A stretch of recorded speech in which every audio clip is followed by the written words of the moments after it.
How worried should we be about hantavirus? It's a question that's been everywhere since a cruise ship outbreak that's been linked to at least 11 cases, including 1 Canadian and 3 deaths so far. And it makes sense. 6 years after COVID threw everything into chaos, people are concerned about what kind of damage another virus could cause.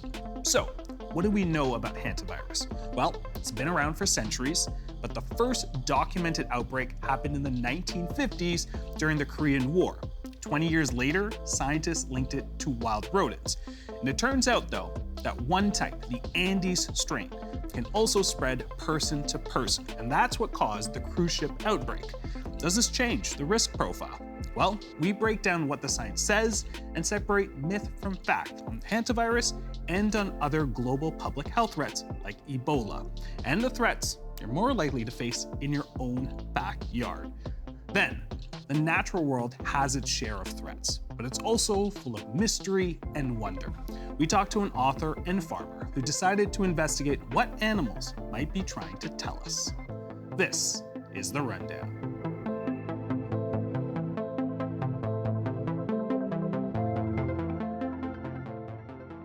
The Dutch cruise ship at the center of the outbreak was hit by a specific kind of hantavirus, the Andes strain. So, what do we know about it? And what do we know about a whole other threat that could be right in our own backyard?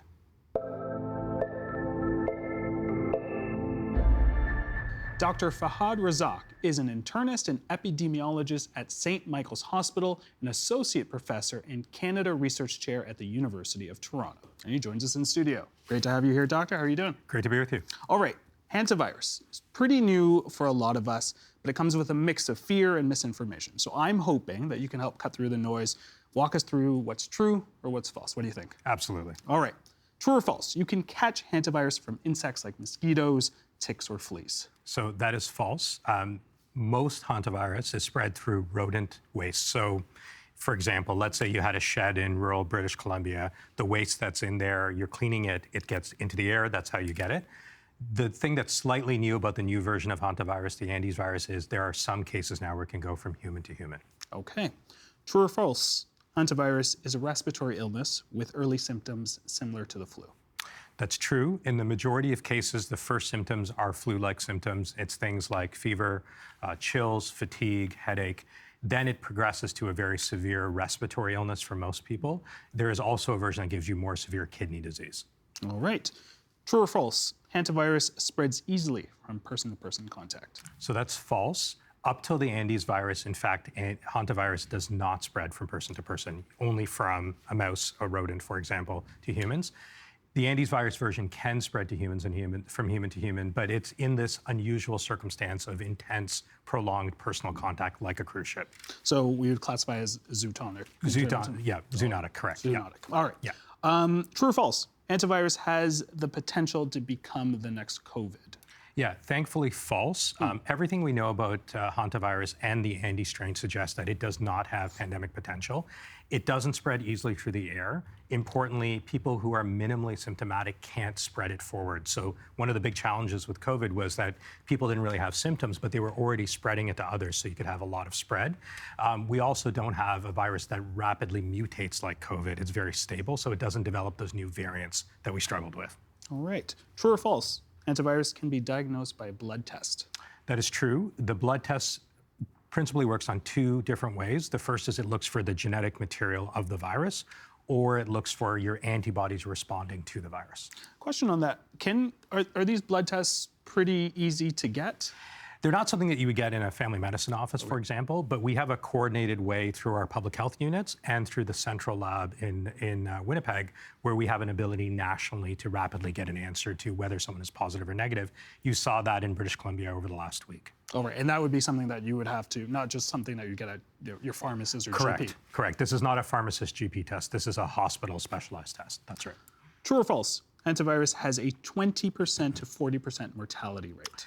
Yeah, it does. It's a very, very significant infection once it occurs, and it's primarily through that very severe lung impact. So people will have deteriorating lung function, not able to absorb oxygen, go into hospital, be on a ventilator, and unfortunately about 30% of them die.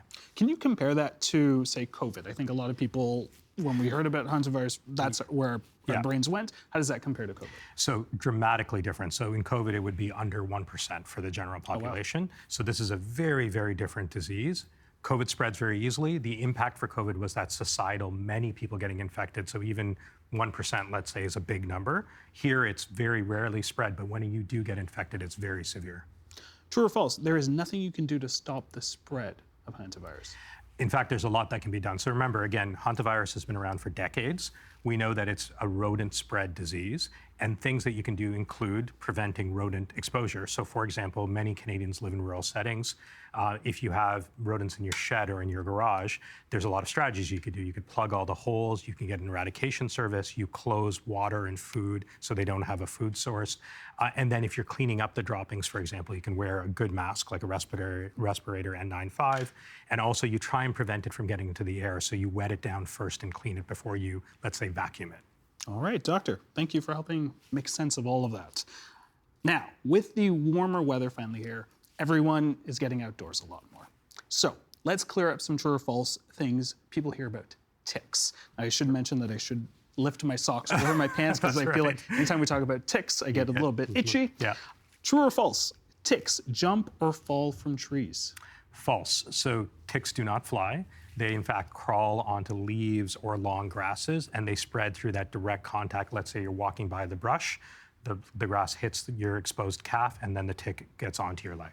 All right. True or false? Ticks are only found deep in the woods. False. In fact, many parts of urban Toronto where you have grass right up against houses, for example, would have exposure to ticks. Is there particular places where we'll see them more versus not? Should we stay away from grass? Yeah, it's hard to stay away. I think it's more important to do the appropriate precautions. So we say, when you're going out into the brush, let's say you're going into a meadow or you're going to a park, wearing longer clothing, having it well tucked in, treating it with insect repellent. And then when you come back in, doing an examination to see if you have ticks, because one of the most important risk factors of whether you get sick is how long that tick stays on your body. And we're talking backyards as well, if you have. Backyards as well, that's right. True or false? Ticks can be found year-round, even in winter. They can, and unfortunately with climate change, this is a worsening phenomenon. So our winters are getting warmer, that's objectively true. And with that, ticks can extend out their lifespan within Canada. So yes, year-round, for example, on a mild winter day, there can be ticks outside. True or false? All tick bites lead to Lyme disease. That's false. Lyme disease is what we worry about, but in fact, it is a rare outcome from a tick bite.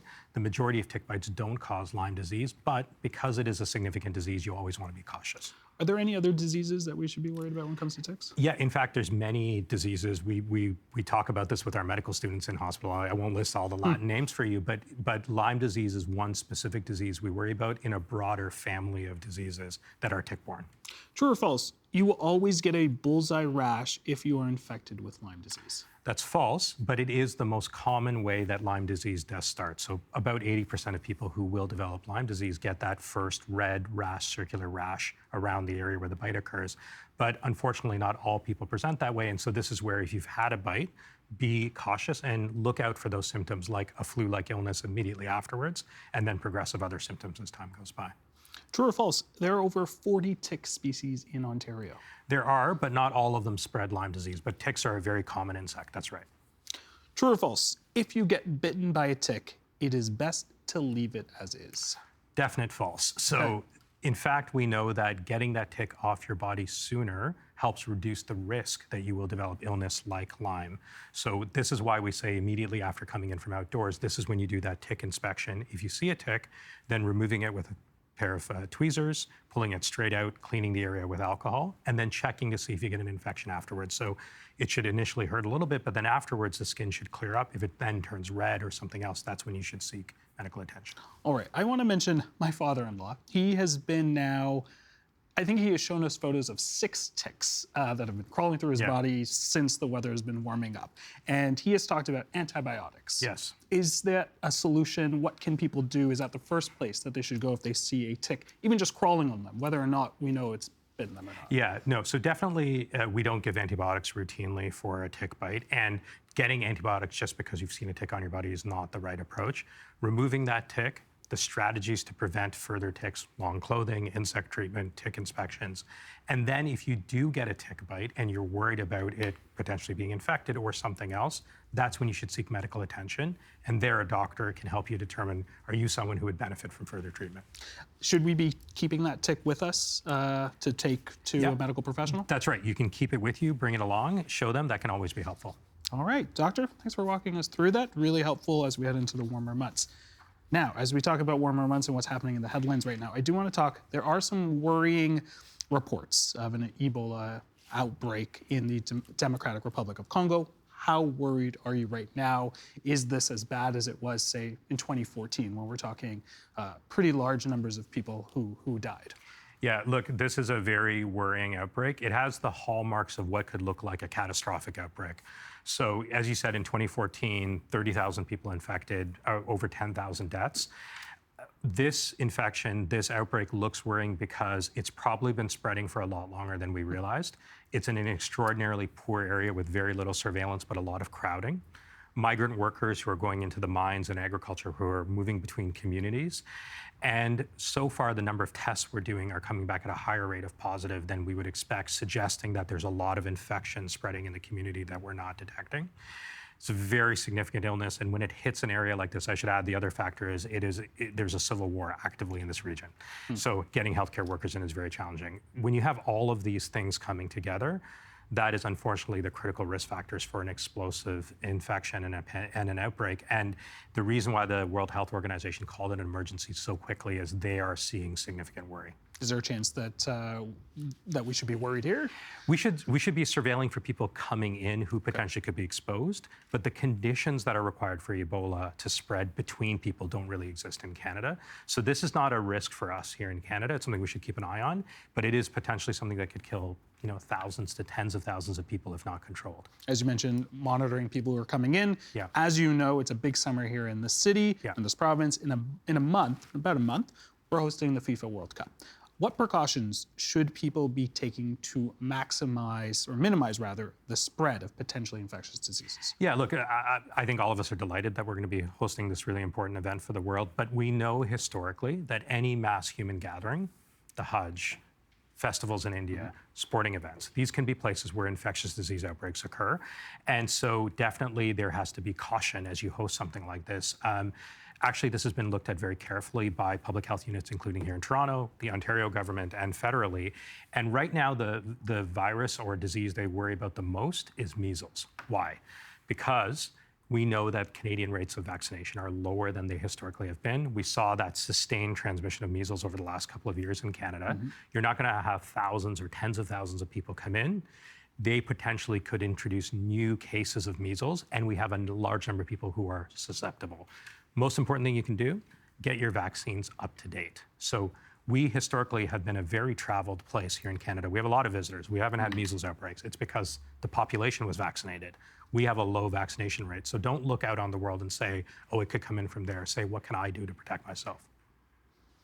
If we had the Minister of Health sitting across from us right now, and you had a short little conversation, I'm curious, what's one thing you would like her to prioritize? As we talk about infectious diseases, we got a big summer, we talk about pandemic preparedness. Yeah. What's one thing you would like her to know? Yeah, I would say that the last couple of years building on the pandemic have shown us that these illnesses, when they are tightly managed, can have minimal impact on people's health, happiness, society. But when they get out of control, they can be kind of catastrophic. And so right now, the response requires, I think, that kind of coordination to prevent the propagation of infection. And let's use measles as an example. We don't know where unvaccinated people are in this province. So you, me, my kids, we're all still using yellow vaccine cards, right? But think about how sophisticated our phones are. It's crazy, frankly, that we don't just have a digital record of whether you're vaccinated or not to help us get people protected who need protection. So there are simple coordinated strategies like that. The technology is there. I think it's a matter of will. And I was grateful to see the Chief Medical Officer's report last year highlighted this as one of the critical issues. Just a vaccine registry could be an incredible advance for protecting Ontarians. Doctor, we are going to leave it there. We covered a lot there. Really appreciate you taking the time to help us better understand all this. Yeah, great to be with you.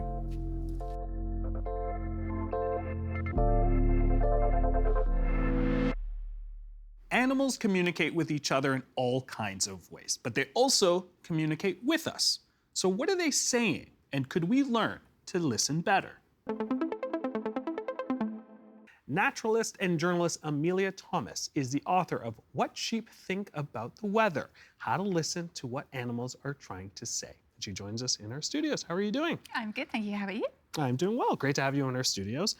Could you start by giving us a little background on how you ended up on a farm in Nova Scotia? Is farming in your blood? My family, for generations, like hundreds of years, were farmers. And then my dad was the first one who said, I don't want to live on a farm, I want to live in the suburbs. So I sort of grew up this suburban child who desperately wanted to be a farmer. And so I sort of brought home as many animals as I could from everywhere that I found them, my poor parents. Pigeons that I found, or, stray cats and rabbits and guinea pigs, anything I was sort of allowed to bring in. And I'm a journalist, so we worked sort of all over the world. I've worked in lots of different places. And finally, a couple of years ago, I managed to settle down and buy a farm. So it's a bit dilapidated, but yeah, now we have our own. And that farm is in? It's in Nova Scotia. Why Nova Scotia? Nova Scotia really reminds me of the kind of farming communities that my grandparents lived in Wales in the 1970s and 80s. Reminds me of that. Still very old-fashioned, strong community. All right. One of the things that you talk about in those early chapters is about those animals that you had mentioned sort of on the farm, the dog, the piglets, and sort of how they are trying to communicate to you. When did you first notice that they were trying to talk to you? So I think anyone who's had a pet knows these moments where you're like, what are you trying to say? Or you have moments where you really do know what your animal's trying to say. I had a moment the day we moved into the farm, everything went wrong. The piglets were escaping. The horses were screaming at each other. There was a hummingbird like dive bombing me when I was sitting on our front doorstep. And I thought, okay, this is a question that's bothered me for a long time. I'm going to spend a year, first year on the farm, and I'm going to really dig into what these animals are all trying to say to me that I might not be noticing. Now, noticing that they're trying to tell you something is one thing, but how did you actually teach yourself to understand what they were saying? So the first thing that I thought would be useful, because it's such a big subject, was sort of to break it up. So I was like, okay, there are scientists who are working on that topic. There are animal trainers in all different spheres. And then there's sort of the people who fall into a bit more of an intuitive category, like trackers, and then animal communicators. So there's sort of that world as well. So I thought, I'm going to go from science to like animal communication at the other end of the spectrum and talk to as many people as I can and listen to animals themselves in as many different ways as I can and sort of and then practice things on my own little sort of experimental animals at home. All right. Well, you mentioned you talk about to a number of artists. I want to dig into some of the things that you learned from them. I'm going to start with one that I didn't think would be in the realm of animals that you would kind of consider, but cockroaches and fruit flies. Something that you mentioned quite early, not exactly on many people's favorite lists, but what did you learn about them? It's actually the stuff that I learned was pretty mind-blowing. I took to people who are working with these animals that, these tiny little creatures that we think of as identical, and learned that actually they have individuality. So I talked to a neuroscientist from Oxford University who said that even if you clone fruit flies, they act differently to each other. And you would expect that their behaviour would be identical, right? Because they seem to be identical. But no, their brain wiring means that they act slightly differently from each other. So they have individuality. They have many things in common with us, which I didn't realise. Like what? Like they have memories. They remember bad things, good things, and act accordingly. They get dopamine rushes, so like we do, when we're feeling something good. They dislike bitter tastes, like sweet things. Some prefer things to others, so some will fly like to a scent, whereas others will fly away. Some will choose to sort of always go left if they're put in a maze, and some will go right. And that's sort of you can put them in different situations and they'll still act according to their kind of rudimentary personalities. Okay. And cockroaches, this cockroach researcher that I spoke to in Japan said the same thing about cockroaches. So that was really stunning, was even these teeny creatures have things in common with us. Let's go to Montreal, because that's where you learned about some chimpanzees that were at a sanctuary there. What did they teach you? Oh, that's right. So there were a series of experiments in the 1960s and 70s where researchers tried to find out, and those have since shifted. We don't really do that anymore, but they were trying to find out if you could teach animals a human language. So they took a group of chimps from babyhood and taught them American Sign Language. And they just wanted to know, can a chimp not sort of just ape like a word, but can they use those words, you know, in situations and string them together? And that's what they found that they actually could. And they can not only that, but probably the most amazing thing I found out about the chimps is that they can make up words in American Sign Language for things they don't have a word for. Like what? Like, so like Fanta would be like Coke, that is orange. No. Yeah. Amazing. Or Thanksgiving turkey, they called it, one of the chimps called it bird meat because they didn't have a word for turkey. So they've since stopped doing that because the scientists sort of, as they realised how complex and involved and emotional the chimps' inner worlds were through this understanding of language, they decided to stop with those experiments. So those chimps are now retired in a sanctuary just outside Montreal. And I went to meet them, saw this firsthand. They even sign to themselves when they're reading as if they're like talking out loud. Ah, very interesting. It's amazing, yeah. Let's talk about your piglets. This is at your farm in Nova Scotia. What did you learn from them? So these two little piglets, they're pet piglets. They came from the same litter of pigs. And so again, you know, pigs are another animal that people sort of think of as not maybe having as much individuality as our dogs and cats, not having as much to say. They're very different personalities. I spent quite a long time hanging out with them, trying to kind of construct a Pictionary of their sounds. So, you know, the little kind of grunts and squeaks and weeps and all the weird little noises that they make and what they meant. And I kind of came to the conclusion that pigs have pretty complicated inner lives too. So, yeah, they were really interesting to watch. Very nice. How are the pigs doing now? They are doing great. They're, you know, one's very bossy to her sister. They love lying in the sunshine. They love, like, paddling in the pool in the summer. They're fantastic animals. Okay. Yeah. Let's change tunes a little bit. Let's go into the water, because you did a visit to an aquarium in New England. Talk to us about the octopus. What did you learn about them? So I went to visit a giant Pacific octopus whose name was Sedna. You know, we are hundreds of millions of years apart in terms of evolutionary history from an octopus. The last time we inhabited the same body was a flatworm, so that's a very long time ago. Wow. So I thought, you know, can we communicate or listen to an animal that has nothing in common with us at all? And an octopus rescuer had told me, yes, you can. If you lock eyes with an octopus, it's really profound. So I spent some time with Sedna and, yeah, found these things out, that I was clumsy and humans like to touch, and so I sort of went in to touch her and she was like, absolutely not.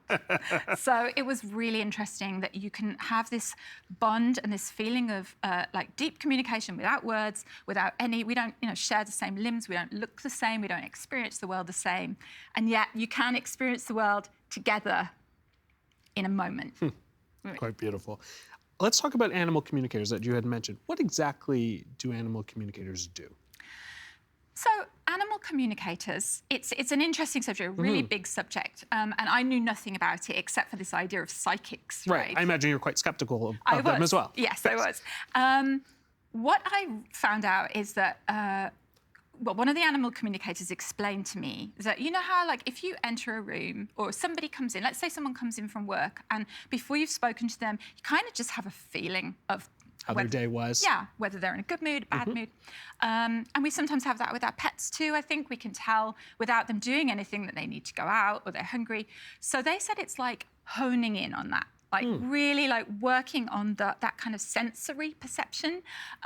So it was really interesting. It was not something I'd ever experienced before. Definitely a lot less skeptical now. You know, and I came to it with a journalistic sort of open mind, trying to be really open-minded about it. And yeah, you know, I think there's some interesting crossovers with science too. So I thought that was very interesting, that they're actually not at the far ends of the spectrum that I assumed they would be when I started the book.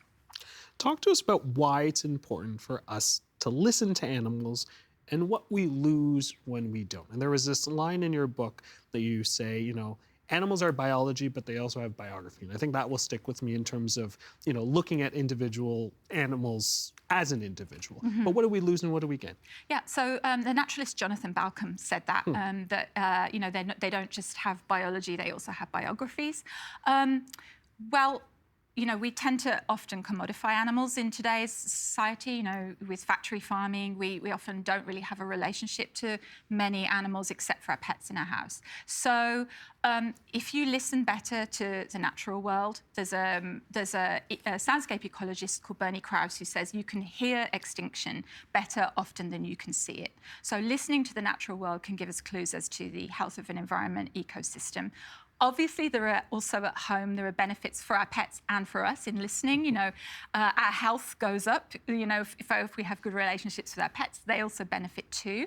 And I think that listening better to the natural world and to everything around us makes us, first of all, feel less disconnected. We are part of nature. We're not this Descartesian sort of Cartesian idea of us and them anymore. We're all us, and we're all in this together. So, in terms of the environment, ecologically, and benefits for farmed animals, listening benefits everybody. As we were talking right before this interview, I had mentioned, I have a dog and I have a cat, and lots of our viewers who are watching and listening right now have pets, and they probably are trying to figure out how can they better communicate and better listen to their pets. Any words of advice? I think there's two things that you can do, and one is just noticing. Like spending time with your pets, not asking them to do anything. With our dogs, we're often telling them to do this or that. Just noticing the little things, because often, like, a dog will look at something before it gives you a more overt signal of what it wants. So, that's one thing, is noticing. And I think also trying to see things from their kind of worldview, their perspective. Like dogs see the world scent first. So if you can kind of try and put yourself in their paws a little bit, obviously we can't completely because we aren't a dog or a cat, but we can try and kind of come towards them a little bit more. For example, like with cats, cats like to do that kind of slow blink. To say that they trust you. When my cat blinks, I know. I'm like, this is a beautiful moment we are sharing right now. Yes, right. So that's this lovely communication that's very, that people in our busy lives, and we're in a rush, might not pause long enough just to notice these little things and these moments where your pet is actually sort of coming towards you and trying to tell you something that you might miss if you're in a hurry. Amelia, this was fantastic. Thank you so much. I think this will inspire a number of pet owners and animal lovers to take a moment and pause and listen. Oh, well, thank you very much for having me.